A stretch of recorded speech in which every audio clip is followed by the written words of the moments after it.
YCP అధినేత జగన్మోహన్ రెడ్డి 3 రాజధానుల వ్యూహానికి చంద్రబాబు గారు ఫుల్ స్టాప్ పెట్టేశారని, అందులో భాగంగానే కర్నూలులో హైకోర్టు బెంచ్ని ఈ ఏడాదే ఏర్పాటు చేయబోతున్నారన్నట్లుగా కొన్ని వార్తలు వస్తున్న నేపథ్యంలో అసలు ఏం జరగబోతుంది ఈ అంశంలో అనేది మనం పూర్తి స్థాయిలో విశ్లేషణ చేసుకుందాం. ప్రస్తుతం మనతో పాటున్నారు ప్రముఖ రాజకీయ విశ్లేషకులు రాజేష్ అప్సాన్ గారు. సార్తో మాట్లాడదాం. సార్ నమస్తే సార్. జగన్మోహన్ రెడ్డి 3 రాజధానుల వ్యూహానికి చంద్రబాబు గారు ఫుల్ స్టాప్ పెట్టేశారని, అందులో భాగంగానే కర్నూలులో ఆంధ్రప్రదేశ్ హైకోర్టుకు సంబంధించినటువంటి బెంచ్ని ఈ ఏడాది ఏర్పాటు చేయబోతున్నారు అన్నట్లుగా కొన్ని వార్తలు వస్తున్నాయి. ఏం జరగబోతుంది సార్? ఇప్పుడు వాస్తవంగా జగన్మోహన్ రెడ్డి గారు 2019లో అధికార బాధ్యతలు చేపట్టిన తర్వాత 2019 డిసెంబర్ 17 ఆంధ్రప్రదేశ్ రాష్ట్ర అసెంబ్లీ వేదికగా 3 రాజధానుల ప్రస్తావన తీసుకొచ్చారు. ఈ 3 రాజధానులు అని చెప్పిన దాంట్లో ఆయన ఆంధ్రప్రదేశ్ ప్రస్తుత రాజధాని అమరావతినేమో లెజిస్లేచర్ క్యాపిటల్ అన్నాడు. అంటే ఇక్కడ నుంచి శాసన వ్యవస్థ పనిచేస్తుంది అని చెప్పారు. విశాఖపట్నాన్ని ఎగ్జిక్యూటివ్ క్యాపిటల్ అన్నాడు. సచివాలయం ప్రభుత్వ కార్యాలయాలు అక్కడ ఉంటాయి అని చెప్పని, అంటే పాలకులు కూడా అక్కడే ఉంటారు. కేవలం శాసనాలు చేసే సందర్భంలో, అంటే అసెంబ్లీ జరిగే సందర్భంలో మాత్రమే ఇక్కడికి వస్తారు. కర్నూలుని జ్యుడిషియరీ క్యాపిటల్ అన్నాడు. అంటే కోర్టులు అక్కడ ఉంటాయి. కోర్టు ఉన్న మాత్రాన్ని అది రాజధాని కాదు. కోర్టులు ఫంక్షనింగ్ ప్రస్తుతం సచివాలయము, అసెంబ్లీ, కోర్టు ఒకే ప్రాంగణంలో ఉన్న అమరావతిలో కాకుండా, ఒకే ప్రాంతంలో ఉన్న అమరావతిలో కాకుండా కోర్టుల్ని కర్నూలులో ఏర్పాటు చేస్తామని చెప్పాడు. వాస్తవంగా కోర్టు ఏర్పాటు చేయడం అంటే రాజధాని ఏర్పాటు చేయడం కాదు. అవును. జగన్మోహన్ రెడ్డి గారు దానికి ఆ విధానం కలరింగ్ ఇచ్చాడు. ఆ మాయలో పడిపోయి కోర్టు రాజధాని ఎలా అవుద్దని చెప్పని ప్రశ్నించకుండా జగన్మోహన్ రెడ్డికి భజన చేస్తా వచ్చిన వాళ్ళు వచ్చారు. ఆహా, మావాడు 3 ప్రాంతాలని సమన్వయం చేస్తూ 3 రాజధానులు ఏర్పాటు చేస్తున్నాడు అని చెప్పని. ఇక్కడ చంద్రబాబు నాయుడు గారి గురించి చెప్పుకొని తీరాలి. 2019 ఎన్నికలకు ముందే ఆయన కర్నూలులో హైకోర్టు బెంచ్ ఏర్పాటు చేస్తానని వాగ్దానం చేశారు. 2019 ఆయన అధికారంలోకి వచ్చున్నట్టయితే ఇప్పుడు ఏదైతే కర్నూలు ప్రజల హైకోర్టు కళ సాకారం అవుతా ఉందో, హైకోర్టు బెంచ్ ఏర్పాటు చేస్తామని ఈ ఎన్నికల ముందు కూడా చేసిన వాగ్దానాన్ని నెరవేర్చుకునే దిశగా హైకోర్టు కార్యాచరణ మొదలుపెట్టిందో, ఇది 2019లో నెగ్గున్నా చంద్రబాబు నాయుడు గారు 2020లోనే ఎప్పుడో ఎగ్జిక్యూట్ అయిపోయి ఉండేది. ఇప్పుడు 2024 జూన్ 12 పదవి బాధ్యతలు చేపట్టారు.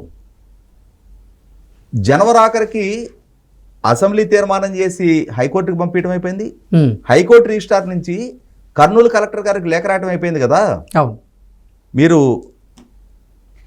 15 మంది జడ్జీలు నివాసం ఉండటానికి, 15 మంది జడ్జీలతో అక్కడ బెంచ్లు ఏర్పాటు చేయడానికి ఆ తాత్కాలిక ప్రాంగణాలు, అలాగే శాశ్వత భవనాల నిర్మాణానికి స్థలాలు, వీటిని ఐడెంటిఫై చేయండి, మీరు రిపోర్టు పంపించండి అని చెప్పని హైకోర్టు రిజిస్ట్రార్ గారి నుంచి కర్నూలు కలెక్టర్ గారికి లేఖ వెళ్ళిపోయింది కదా.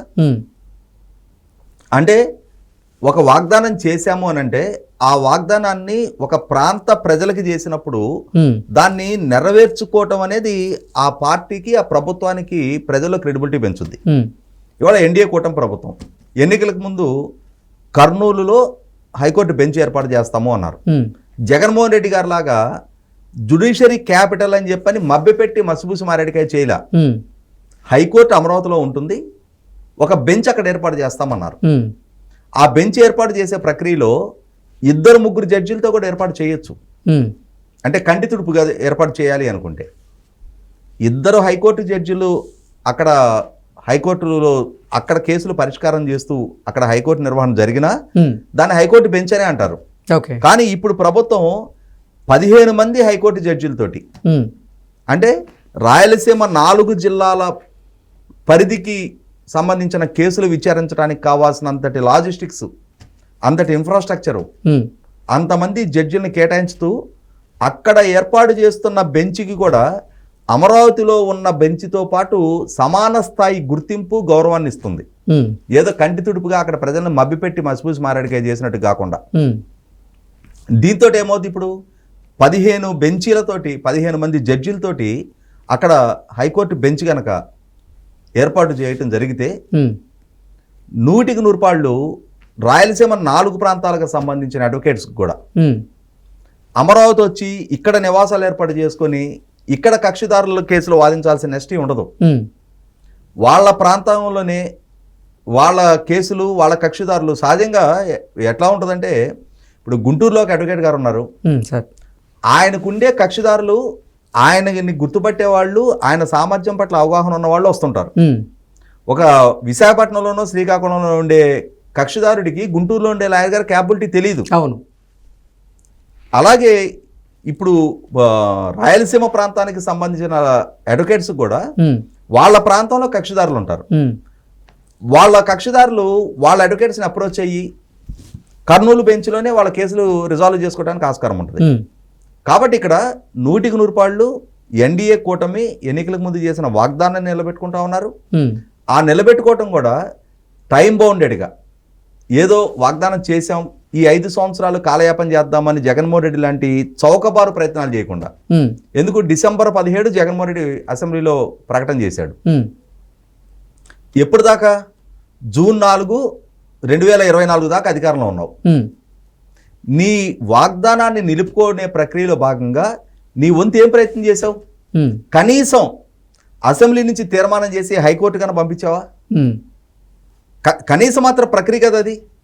పంపించిన తర్వాత హైకోర్టు సుప్రీంకోర్టు అనుమతితోటి ఉమ్, ఆ ప్రక్రియ జరగాలి. కనీసం ఆ వైపన్న కృషి చేసావా? ఉమ్, ఏం చేయలేదు కదా.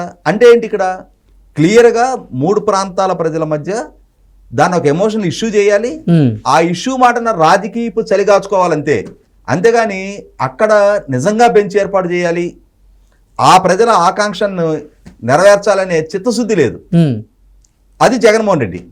ఇవాళ ఎన్డీఏ కూటమి వీళ్ళు పూర్తి స్థాయి హైకోర్టు ఏర్పాటు చేస్తామని వాగ్దానం చేయరా, బెంచ్ ఏర్పాటు చేస్తామన్నారు.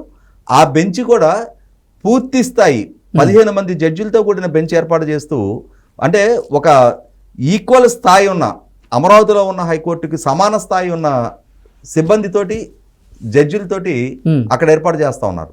ఇది 100% ఎన్డీఏ కూటమి క్రెడిబిలిటీ పెంచడానికి ఆస్కారం ఉంది. ఈ ఏడాది పూర్తయిద్దే సార్. అలాగే ప్రాంతీయ అసమానతలు కూడా భవిష్యత్తులో ఇంకొక హక్కుల సమితి, ఆ సమితి, ఈ సమితి పేరిట ప్రాంతీయ అసమానతలు రేకెత్తించాలి అనుకునే వర్గాలకు కూడా అటువంటి ఆస్కారం లేకుండా వేరే ఇంకెవరో డిమాండ్ చేసి, వేరే ఇంకెవరో ఉద్యమాలు చేసి, ప్రతిపక్ష నాయకుడిగా చంద్రబాబు నాయుడు గారు పర్యటించే సందర్భంగా కూడా వైసీపీ పార్టీ అక్కడ స్థానిక వైసీపీ నాయకులతోటి చంద్రబాబు నాయుడు గారిని అడ్డుకునే ప్రయత్నం చేశారు 3 రాజధానుల పేరిట. మరి 3 రాజధానుల పేరిట ఉద్యమాలు చేసిన ప్రయత్నం చేసిన వాళ్ళు మరి 3 రాజధానుల కళ నెరవేర్చడం కోసం నీ వంతు కృషి ఎందుకు చేయట్లేదని జగన్మోహన్ రెడ్డిని నిలదీలా, ప్రతిపక్ష నాయకులను నిలదీశారు. ఇవాళ అటువంటి వాళ్ళకి ఆస్కారం లేకుండా ఇప్పుడు మనం చూస్తున్నాం, పారిశ్రామిక పెట్టుబడులు మొత్తం ఇప్పటి వరకు గ్రౌండింగ్ అవుతున్నాయని ఉత్తరాంధ్రకి, రాయలసీమ ప్రాంతానికి గ్రౌండింగ్ అవుతూ ఉన్నాయి. అదే సందర్భంలో ఈ హైకోర్టు వాగ్దానాన్ని కూడా నెరవేర్చుకోవడం ద్వారా రాష్ట్రంలో అభివృద్ధి వికేంద్రీకరణ, అలాగే ఈ పరిపాలనా పరంగా హైకోర్టుని వికేంద్రీకరించడం ద్వారా ఆ ప్రజల అభిప్రాయాలను కూడా గౌరవించినట్టయింది. Okay sir, thank you so much.